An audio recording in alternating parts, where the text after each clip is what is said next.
Hey sweethearts, welcome back to my channel. Let's continue Dangerous Obsession next episode. तो Saroja industry की boss film Saroja को second time reject करके विक्की को अपने ही behaviour पर बिलीव नहीं हो रही थी। साथ में वो जैसे ही घर आती है मलोई और स्टेसी उसे आस्क करती है, तुम ना कैथरीन के साथ डेट पर गए थे, तो ये मास्क और ये ड्रेसअप क्या चल रही है? तो विक्की उन दोनों को बता देती है पैराडाइज पर जो भी हुआ था। वो दोनों तो सरप्राइज थी कि फ्रीन उसके सामने नीज पर बैठी थी। विक्की, बी केयरफुल, हाँ, तुम आग के साथ खेल रहे हो। आई थिंक अब टाइम आ चुकी है रिबेका को इस बीच इन्वॉल्व ना करने की। देखो, आगे जाके इसके रिजल्ट बहुत ख़राब होने वाले हैं। तो विक्की कहती है, तुम दोनों पागल हो क्या? फ्रीन मुझे नहीं रिबेका को चाहती है। गॉड, अगर तुम दोनों वहाँ पर होते और देखते कि फ्रीन की हालत कैसी थी जब मैंने उन्हें रिजेक्ट की। मलोई कहती है, you are such a bad person Vicky. Vicky smile करती है, Vicky, no, I am not a bad person. That was Rebecca. जो भी किया वो रिबेका ने किया। अगले सीन में हमें फ्रीन को दिखाई जाती है सेकेंड टाइम रिबेका की रिजेक्शन। गॉड, वो अपनी नीज पर बैठ गई थी और वो लड़की उसे तो पड़ी ही नहीं थी। उसने कुछ भी नहीं किया। हाँ, ये कैसे पॉसिबल है? उसकी बॉडी के साथ साथ उसकी माइंड भी टूट चुकी थी। वो कल ऑफ लेना चाहती थी, बट जबकि वो एक रिचेस्ट बिजनेस वुमेन है, सरोजा इंडस्ट्री की बॉस है, तो ये छोटी सी ऑब्सेशन उसे हटाना ही होगा। वो खुद को फोर्सफुली शावर रूम में ले जाती है। शावर कंप्लीट करके वो सीधा आकर सोने की कोशिश करती है। नेक्स्ट डे एज यूजुअल ना चाहते हुए भी फ्रीन अपनी कार से ऑफिस आती है। तभी वो नोटिस करती है कि आज की वेदर बहुत अलग थी। मॉर्निंग से ही बारिश हो रही है और जैसे जैसे टाइम आगे बढ़ रही है बारिश और भी ज़्यादा तूफान की हालत ले रही है। ऑलवेज ऑफिस पर फ्रीन ही होती थी जो आते ही विक्की को नोटिस करती थी, बट आज विक्की बहुत पहले ही ऑफिस पर आ चुकी थी और आज वो फ्रीन को देखती है। आज उन्होंने फर्स्ट टाइम कोट पहनी हुई थी जिसमें वो एकदम बिजनेस वुमेन लग रही है। अगले सीन में आफ्टरनून को फ्रीन की एक बिजनेस मीटिंग थी जहां उसे जाना ही पड़ेगा और वो अपने साथ में विक्की को भी ले लेती है। कल से ही फ्रीन की मूड खराब थी तो आज वो बिजनेस मीटिंग बिल्कुल भी अच्छा नहीं था। दोनों ही चुपचाप अगेन ऑफिस वापस आ रही थी।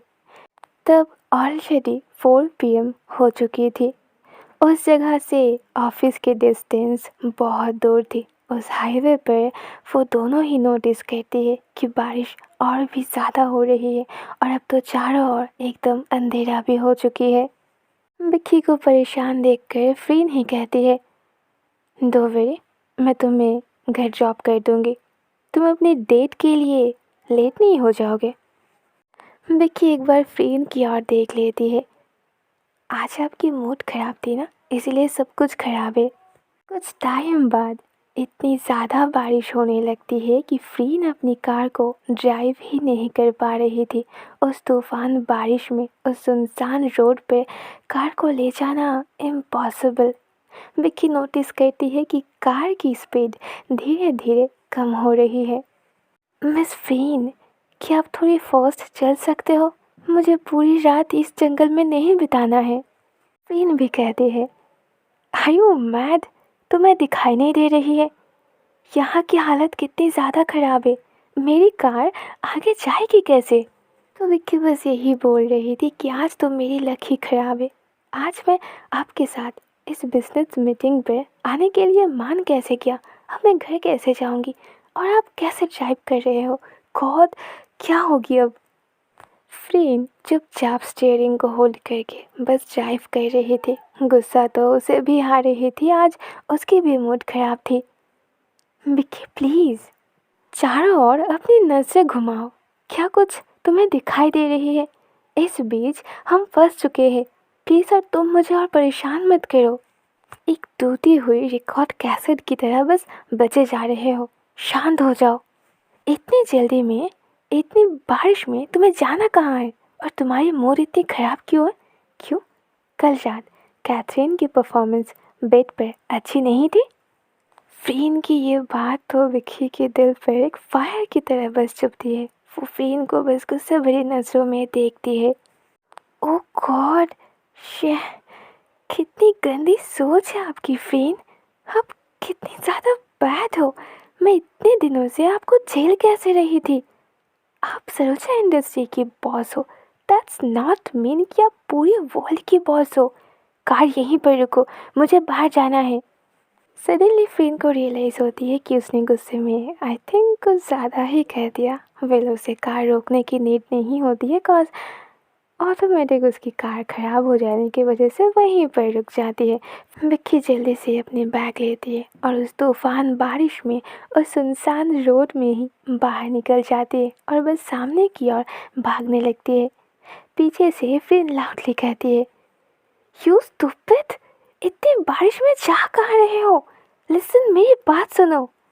बट विक्की उसकी बात सुनती भी नहीं है। फिर मन ही मन कहती है कि वो वापस आ जाएगी। शांत हो जाओ, 2 सेकंड, वो भी वापस आएगी। वो यहाँ से कहीं नहीं जा पाएगी।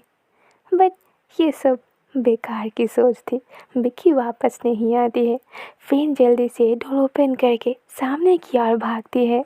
चारों ओर अंधेरा, तूफानों की तरह बारिश, कार खराब हो जाना, बिजली कड़कना, ये सब कुछ फ्रीन को एक बैड ड्रीम की तरह लग रही थी।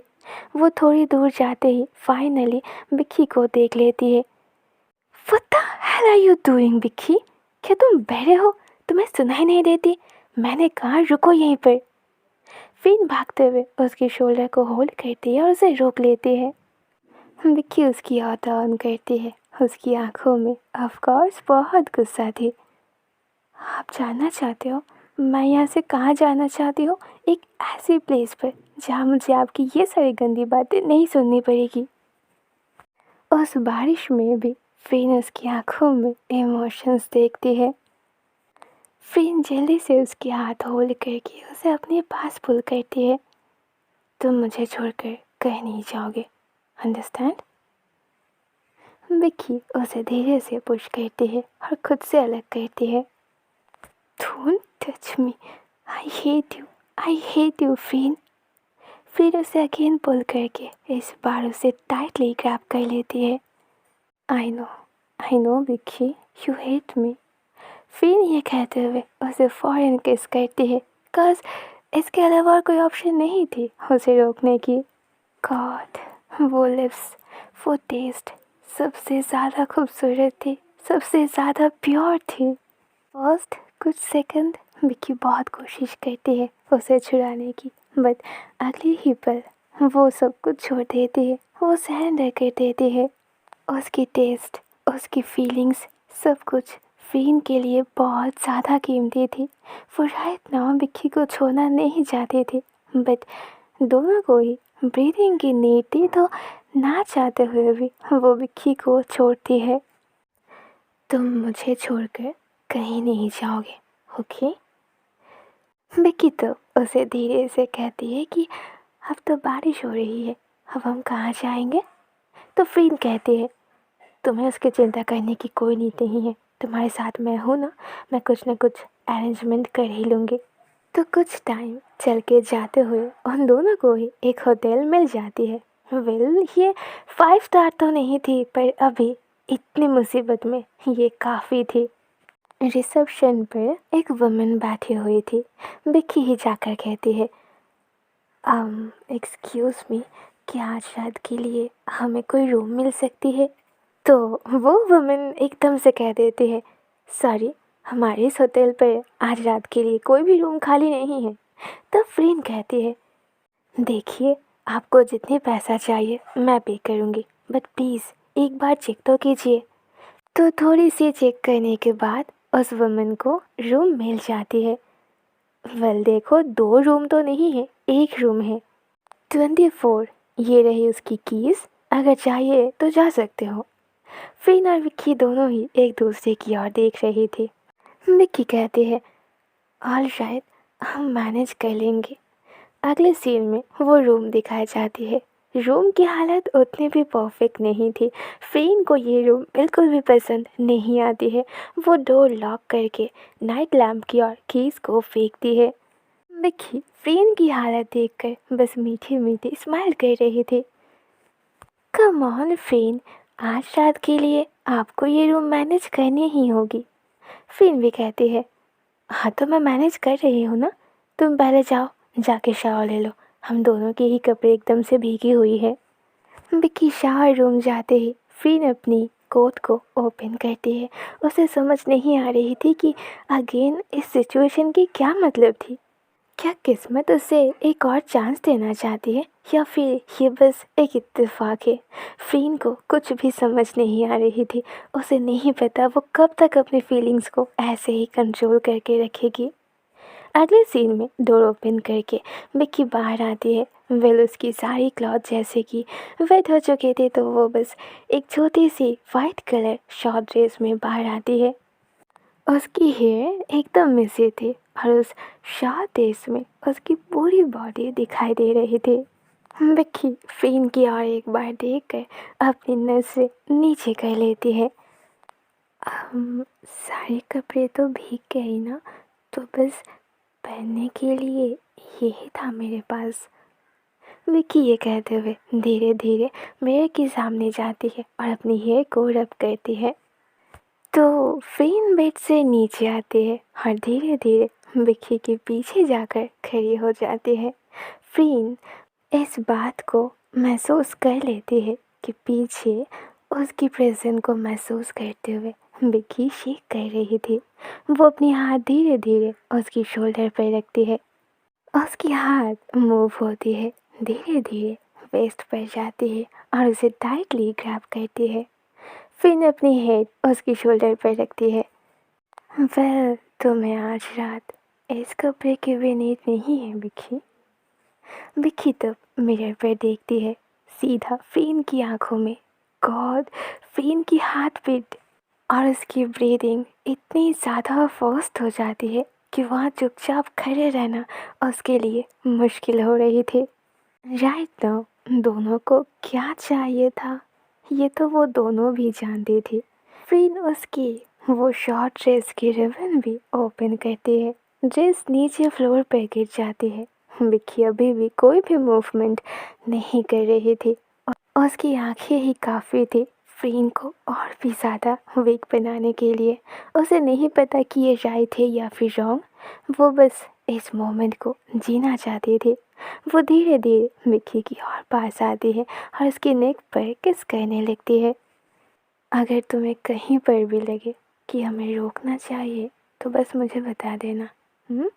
राइट नाउ वो शावर कंप्लीट करके आई थी, इसीलिए उसकी जो स्माइल थी वो बहुत अच्छी थी। एक स्वीट फ्रेशनेस स्माइल जो फ्रेन को और भी ज़्यादा अट्रैक्ट कर रही थी। धीरे धीरे दोनों के बीच वो दूरियां ख़त्म होती है। फिर उसे अपनी बॉडी के साथ प्रेस कर लेती है और उसी पर विक्की अपनी आंखें बंद कर देती है और फ्रेन के सामने सरेंडर कर देती है। टेल मी विक्की, तुम भी ये चाहते हो ना? आज रात के लिए मेरी हो जाओ और कह दो कि मैं आगे बढ़ूँ। एक सेकेंड बाद विक्की फाइनली रिस्पॉन्स करती है कि हाँ, वो चाहती है कि फ्रेन आगे बढ़े। फ्रेन की फेस पर स्माइल आती है और शायद अब तुम्हें कुछ भी कहने की नीड नहीं है। बस इसे महसूस करो। फ्रेन की हाथ धीरे धीरे विक्की की पीछे उसकी हेयर को ग्रैब करती है, उसे थोड़ी सी नीचे झुकाती है एंड उसके लिप्स पर किस करने लगती है। बहुत प्यार से। उसमें कोई भी एग्रेसिवनेस नहीं थी। वो धीरे धीरे बस उसके डाउन लिप को लिक किए जा रही थी। वो तब नोटिस करती है विक्की की हाथ धीरे धीरे उसकी बैक पर मूव हो रही थी। वो फ्रेन के कानों में कहती है कि प्लीज़ अभी तो ये सब ओपन कर दो। तो फ्रेन उसकी ओर देख कर स्माइल करती है। क्यों ना ये काम तुम अपने ही हाथों से कर दो। तो विक्की बहुत फास्ट फ्रेन की शर्ट को ओपन करने लगती है और उसे फेंक देती है एकदम दूर फ्लोर पर। वो फैमिली है, दो किटन आइज फ्रेन को बस घूरे जा रही थी। उस आंखों में फायर थी, लास्ट थी, डिजायर थी, उसे आज पूरी पाने की चाहत थी।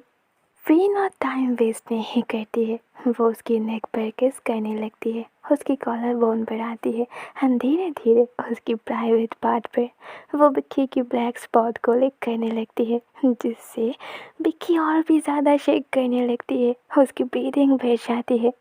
वो मौन करने लगती है, फ्रेन की नेम लेती है, अपनी दोनों हाथों से फ्रेन की हेड को टाइटली ग्रैब करती है। बट फ्रेन कोई भी रिस्पॉन्स नहीं करती है। वो चुपचाप अपनी परफॉर्मेंस पर बस दे रहे थे। वो एक साइड अपनी टांगियों से लिक कर रहे थे और दूसरी साइड अपने हाथों से प्रेस कर रहे थे। फ्रेन की इस मूवमेंट से बिक्की बस उसकी बाहों में तड़प रही थी। फ्रेन धीरे धीरे उसकी समझ पर आती है। वहाँ किस करती है, किस के बीच ही फ्रेन धीरे से कहती है, you are so beautiful Vicky. अगर तुम मुझे मना भी करो तो शायद शायद मैं खुद को नहीं रोक पाऊंगी आज। फ्रेन अपनी सारी मोमेंट बहुत धीरे धीरे कंटिन्यू करती है। वो एक एक स्टेप कंप्लीट करके दूसरे स्टेप पर जाना चाहती थी। आज वो डेस्परेट नहीं थी, वो पागलों की तरह कंप्लीट नहीं करना चाहती थी। सब कुछ धीरे धीरे अपनी फिजिकल नीड को पूरा करना चाहती थी। फ्रेन उसकी ओर देखते हुए अपनी नीज पर बैठ जाती है। उसकी दोनों हाथ जो उसकी वेस्ट पर थी वो धीरे धीरे लैप पर ले आती है। वो बिक्की के नीचे डाउन पार्ट को किस करती है। बिक्की तब अगेन शेक करती है, फ्रेन की हेड को होल्ड करती है, वो मौन करती है। फ्रेन अपनी पूरी नीड्स के साथ बिक्की को बस ग्रैब कर लेती है। आज वो बिक्की को अपना बना लेगी। फ्रेन उसकी वीक पॉइंट पर किस करते हुए उसकी ओर देखती है और धीरे से कहती है कि तुम जो भी बोल रहे हो, तुम्हें जो भी चाहिए उसे लाउडली कहो, कॉज आज तो मैं तुम्हें नहीं छोड़ूंगी। आज मैं सब कुछ कंप्लीट करके ही रहूंगी। फ्रेन ये कहते हुए एक डैडी वाइब के साथ विक्की को अपनी गोदी में उठा लेती है और जाकर सीधा बेड पर सुला देती है। ओके, तो ये थी क्लाइमैक्स सीन, आगे बाकी है और जो भी है जानेंगे हम नेक्स्ट एपिसोड में। All right then, bye bye, good night.